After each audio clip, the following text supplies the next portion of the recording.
मैं बनाना मेरा काम, प्रेमराज मेरा नाम। बहुत मुश्किल है। छोटा कहीं का चोरी करता रे? सर हम चोरी नहीं करते हैं। चोरी ना करते हैं, अगर कौन करते हैं भीतर घुसा अपने क्या करें?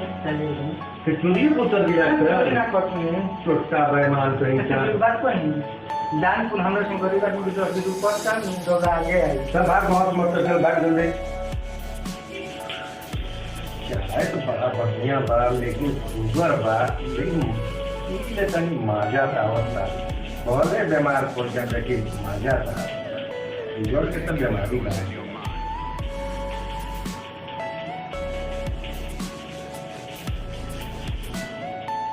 प्रेम नाश्ता तैयार हो, नाश्ता लिया हो आप लेके आओ।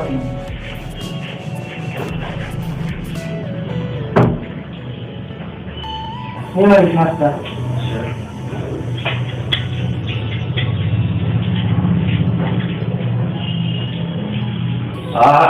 आनंद आ गए मले सूप पी ले। हाँ सूप तो पी ले। आनंद आ गया। मले समोसा खा लेनी? हाँ खा लेनी। खाली सुंघत नहीं तो क्या करी जब सुंघले से पेट भर जाता तब खैला की कौन जरूरत बा? क्यों वाला सुंघला से पेट भर जाना माला है। देखा था एक महीना सुबह समोसा हुआ पूरे सुबह सुंघत नहीं है कहते नहीं कि पेट भर गया। तू छोटा करेगा जितना कहत नहीं उतना कर, बकवास करी कम कर। भाई ये जो सूप और समोसा फ्रिज में धो दो और से खाएंगे तनी भेजो।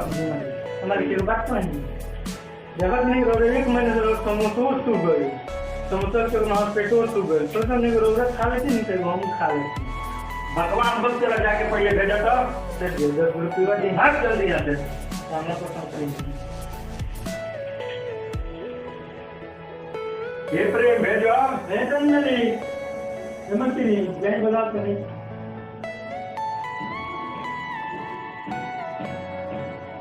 आओ भाई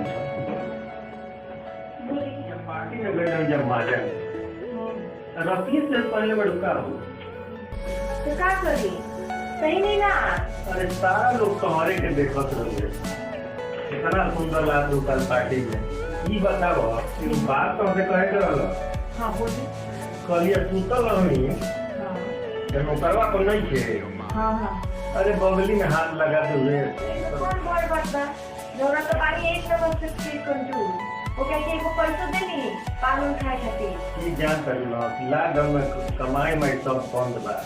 अरे दूसरा हो गई बस से के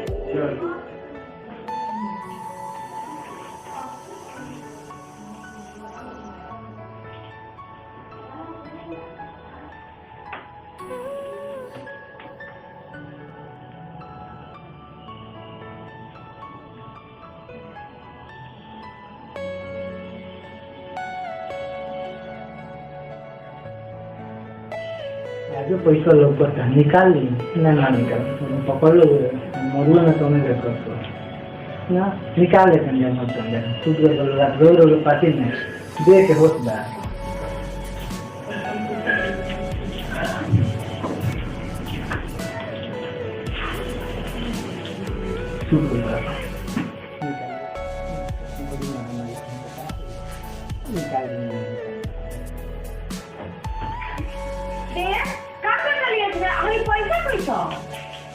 समझ के नहीं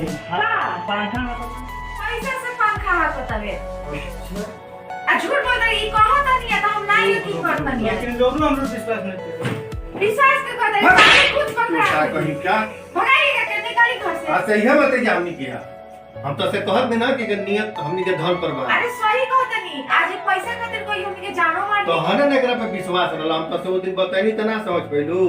हम जानी के बोला भाला बावे चलो 10 रुपया 5 रुपया आज से निकाल लेवे के गई ना अब आवे मत देखी जाके क्यों चल गई जाई चल गई लागत। गुड